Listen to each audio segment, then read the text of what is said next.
Tere tulemast! Ujume koos ujumistundi, mis toimub Saue ujulas. Kindlasti olge kohal 15 minutit enne ujumistunni algust. Administraatorile öelge, et tulite Ujume koos ujumistundi. Lapsevanem aitab oma last riietus- ja duširuumis.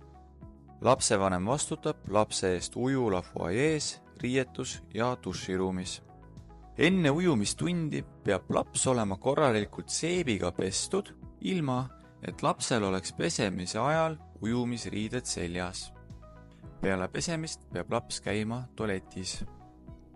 Laps peab basseini äärde jõudma täpselt ujumistunni alguseks. Ujumistunnid toimuvad kas suures 25-meetrises basseinis või väikestele mõeldud lastebasseinis. Lapsevanem ei tohi basseini ääres ujumistundi vaadata, kuna seda ei luba ujula reeglid ja see vähendab ka lapse keskendumisvõimet.